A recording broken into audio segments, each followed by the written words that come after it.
Hello, welcome back to Unschooled Theology. We are part two of four on Genesis 1:1, and today we're gonna talk about the next phrase.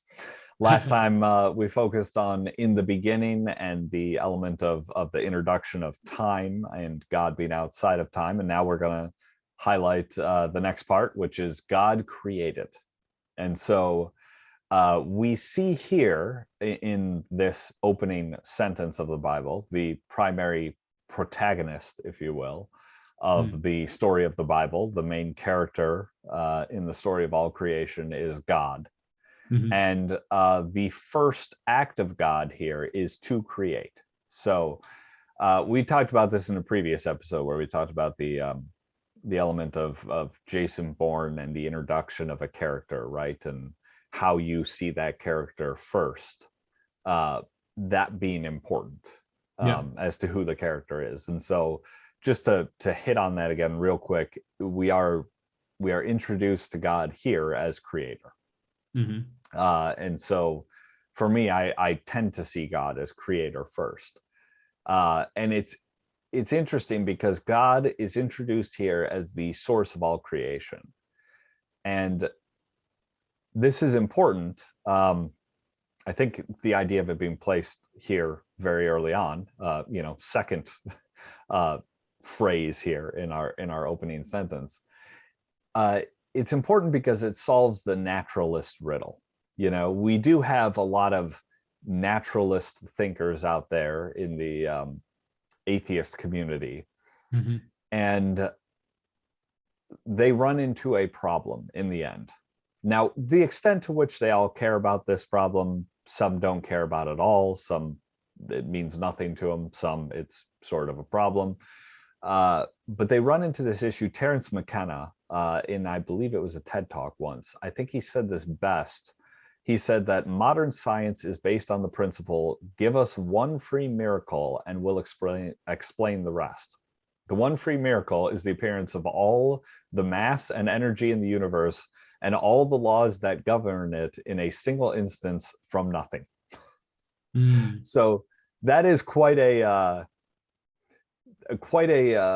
one free miracle you need. And I think God here as creator is presenting himself as that miracle, if you will. But you know, it depends on how you want to define miracle, but also not a miracle because he's God, he is the source. You know, what we perceive as miracles are just what he is capable of. So sometimes when we talk about creation as a miracle, I think we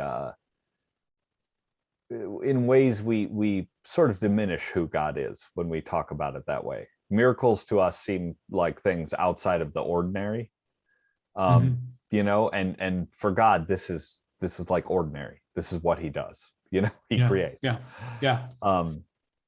So yes, so the real quick, we talked about it before, the idea that something can come from nothing. That is sort of the struggle here that Terence McKenna is getting at. So something must come from something. It comes from that infinite something, which is God. But yeah, that's the first thing that kind of jumps out in God created to me. But go ahead. This makes me think of a way that I've encouraged people to approach the Bible if they have immense difficulty with the concept of God and with the concept of with the logical concept of God, of saying, I don't think that it's possible to have a creator or to have anything like that. I've encouraged people to replace the idea of God, not permanently, but to replace the idea of God with reality.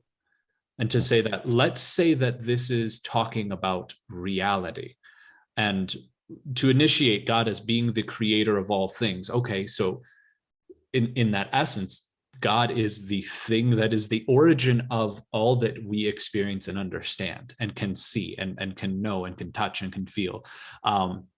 So as you read about the character of God, who we're introducing as our main protagonist, which I think is accurate, simply if you want to be a naturalist and try to get the beginnings of an understanding of what the Bible is trying to communicate to people, or at least how it has been received for years, you want to view it through a modernist lens, simply view it as this is describing reality. God is reality as we experience it. And so it is complex. It is not always perfect, the way in which humanity interacts with it. And it tells that story very, very well.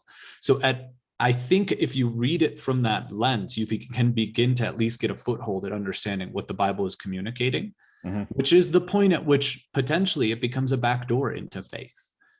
Because if you begin to see how starkly this thing, or how well this describes the experience of humanity with reality, you then can replace that and begin to see, okay, well then how did this get here? Either this is, potentially just tantamount to a miracle in terms of human comprehension, right, or it is revelation of reality itself, which at that point, it's not that difficult to replace that word with God by any definition of what God is, how people define that word itself, Dios, So I think that's the establishment of God is the creator of all things initially is incredibly powerful for the way in which you view the world. And it becomes, and I know we're going to talk about this at some point, but it does become very stark, a stark difference from the way in which a lot of other ancient mythologies describe their God initially. Yes. They don't introduce him just initially as creator. They certainly might introduce them as something over top of all of creation, but not as the thing that instigated it, as being the most important function of them. Right. Okay, so let's look closer at this idea of creating. Now, the Hebrew term here is bara, in terms of creation. It is also translated, and I think this goes to, we talked about language before, and Hebrew perhaps being a more spiritually useful language. This is where I think it's useful to understand the other ways in which a term is used, because at times I think it may mean more things at once than just the one thing we've translated it to in English, if that makes sense. And we'll talk about that here. So this term bara, it's also been used to say to cut down, to select, and to feed, in addition to create, right? Now, so that it should be clear that this term is not exclusive to ex nihilo creation, something from nothing creation, because the other times it's used to reference creation is not always just something out of nothing. However, anytime it references creation, God is always the subject. So there's something about this kind of creation, bara, that is uniquely godly, if you will, when this thing is done. And we'll talk more about that next episode, but I just wanted to get that out of the way, that this is, when it is describing to create, God is always the subject. And I think that means we can look at the times that this term is used and say, this is something, creating in this way is something godly, or perhaps that only God can do, since it's only used with him in that sense. But I want to look at these other ways it's been translated and think about that in terms of creation. Because I actually think if we hold those ideas in mind as well, it gives a richer idea of what God is doing when he creates something. Right. For instance, I think the first two ideas are very related, cutting down and selecting. And I think if we think about creation in this sense of it being the selection of something or the cutting down of something, it serves to re-emphasize the infinite capabilities of God, right? Because what creation is then is God looking and seeing available to him all the infinite possibilities Yeah. that Yeah. he could do. And he cuts down and selects this. Yeah. This is what he did. He looked at all that was possible to him and selected this amongst all of those possibilities. That's interesting. That's very, very interesting. I think that becomes a that's so fascinating, because that is very similar to the way in which we create as well. Mm-hmm. Is that we create things via the process of looking around at what's available to us and selecting from what is available to manipulate it in a way that's unique and to create something that's very unique, you know. And the way in which that this becomes godlike is that it's a selection from nothing, which would mean that there is infinite possibility. Yes. Because he's not selecting with, you know, theoretically not within constraints, and then choosing the constraints to establish something, which is very, very interesting. That didn't. I'm glad you said that. That didn't jump out to me when I heard the term selecting. It felt very odd that creation would be a synonym with selecting. Yeah. Create, select, to cut down. It does, but then you realize when you're capable of the infinite, you know, God's making a choice, you know, for this to be what we see. Well, and even creating in the human sense. If you're writing a book, you're selecting from a list of words that you're going to do. You could arrange words in any infinite number of ways, and you've chosen this particular arrangement of words. Exactly. Right. Exactly. Music is an arrangement of sounds. Yeah, winds and vibrations and these different sounds, and they could be arranged in infinite number of ways, and you selected these certain arrangements of it, you know. Tangentially, it's one of the things that makes intellectual property weird to me, because it is, I look at a lot of things that people think of it as intellectual property as this is just an arrangement of matter. That's all, right? Correct. Or motion and matter combined. And it's like, it's, to me, sometimes the idea of like copywriting a song, it's like, yeah, I get where people come from with that, but could I copyright my landscaping? Because to me, it's not really different. You know, can I copyright a particular outfit? Because but I think that's, in a way, it's kind of, I get where it's like, okay, well, you invested time in it and this kind of stuff, and I get the argument for it as well, and so I understand, like, it makes sense for it to exist, and I think there is, you know, even in a world absent of, you know, government rules for copyright, I think there'd be some type of system similar, right, in terms of intellectual property would rise up and would exist in a sense. But it does feel weird because it is that sort of selecting out of the infinite, and it's like, do I own the right to selecting these things, you know?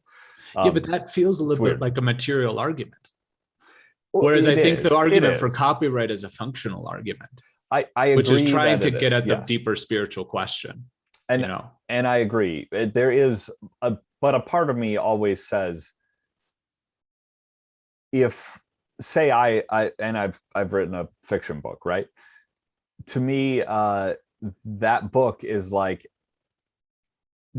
just because I wrote it and arranged those words that way doesn't mean if I didn't do it, someone else might not have come along and eventually done it. Discovered it. Because it is a discovery to me. It's like finding land, you know. It's more synonymous to finding land than, you know, what we think of when God creates. But there is a way in which you can if you take the land example, if you find land, you functionally can own it. Well, you can, so long as other people let you, right? Like, so long I as mean, you can that's the thing. defend it Yeah, too, right, so long as you right. defend it Sure, as well, sure. which is the same kind of with copyright. So long as you can find a way to defend, Yeah. your intellectual property, Yep. and that becomes, this is where I think we're dancing between the functional and the material. Then the deeper question is what do we, well, it'd take a while to frame the spiritual question, but it's something like, how do we value the creative process, or how do we reciprocate people, or yeah, how do we compensate people for going through the creative process? Sure. Like, that feels like it's close to what the deeper spiritual question is. And Well, then that copyright is the answer right now, but who knows if that's the correct answer. But what copyright gets at, and I think then it relates back to this, is clearly we understand the idea of creation being synonymous with ownership, right? Yeah. And so when we get here to where God created,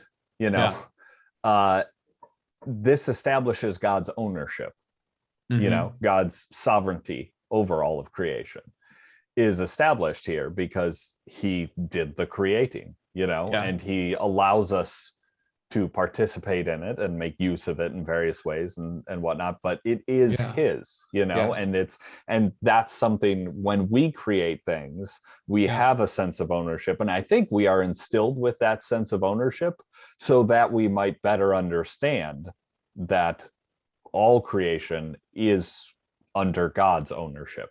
Yeah, that's very interesting. I'm reframing the deeper spiritual question to connect it. I think even better than compensate, which is close to the idea, is what is due to the creator of some sort of thing. What is due to a creator, right? Is the question that we're getting at with copyright and those things. But copyright's function is not so that you can take your book and put it in a safe box and never share it with anybody. It's the same with any sort of creative work. Art's meant to be displayed, music is meant to be listened to, books are meant to be read. And so it is the interaction with other people that is so rewarding with creation, or with creating things. And therefore the question then becomes, okay, well, if we love interacting with the created thing, what is due to the source? What is due to the person who wrote the book? What is due to the person who made the art? Financial compensation is conceivably what we're saying in the copyright context. But then in the other context, if we're saying, okay, well, God created, and establishing them as a creator, then the question should naturally rise, the deeper spiritual question of what is due to a creator. Yes. And we will get the answer to that actually by the end of chapter 1 here in Genesis. Hallelujah. So yeah. But that is okay. So we dealt with to cut down and to select, because I think they're very similar in nature. But even the idea of this word bara, meaning feed, I like that one the best. I think that we can look at that and see that what God is doing here as he creates is he's not creating and walking away from that creation. He's not writing a book and then leaving it, like you were saying, right? Put it in a lockbox somewhere and no one can ever see it, right? You've copyrighted it, it's yours and it's hidden. No, he creates and feeds it and propels the existence of it forward and sustains it, and that is what happens when God creates, as we'll see next episode, the heavens and the earth, is he's creating something and going to sustain it as well. That idea is wrapped into this bara concept, this word, in addition to the creation and the selection and all of that. It's sort of a fuller process, this creation. It's like it's a purposeful decision to produce this thing and sustain it as well. Yeah. That's profound. I think it speaks, the previous example, I think, spoke more to the procedural nature of creation, Mm-hmm. selecting, cutting down, but this speaks more to the intent, which I think is fascinating, that they're both incorporated into the idea of that word. You know, you feed something because you intend for it to be maintained for a longer period of time. You starve something that you don't want anymore. Mm-hmm. You know, you starve something that you hope will die, but you feed something that you have the intent of preserving. I think that's what you're getting at, and that's really shocking that all of that can be built into the single word bara. Right. And it's where English, with our more materialistic approach of a language, we don't have a word that captures all those ideas. You know, not typically, and at least functionally, we don't think of our words that way. Right, you know? Exactly, because we have a more materialistic language, is what I'm suggesting. You know. Yeah, and even the words that we still use, like what was the word that I heard?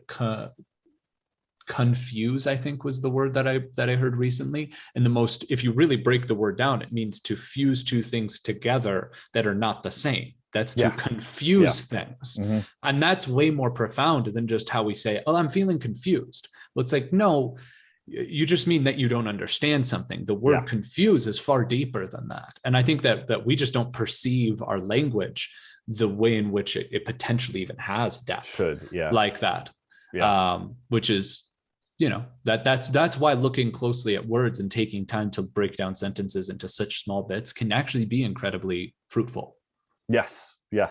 Speaking of which, we will finally finish off this first sentence next episode, and then we have one more where we're gonna sort of look at it as a whole in a specific context. But next time, the heavens and the earth. We'll finally get to the end of this first verse. So.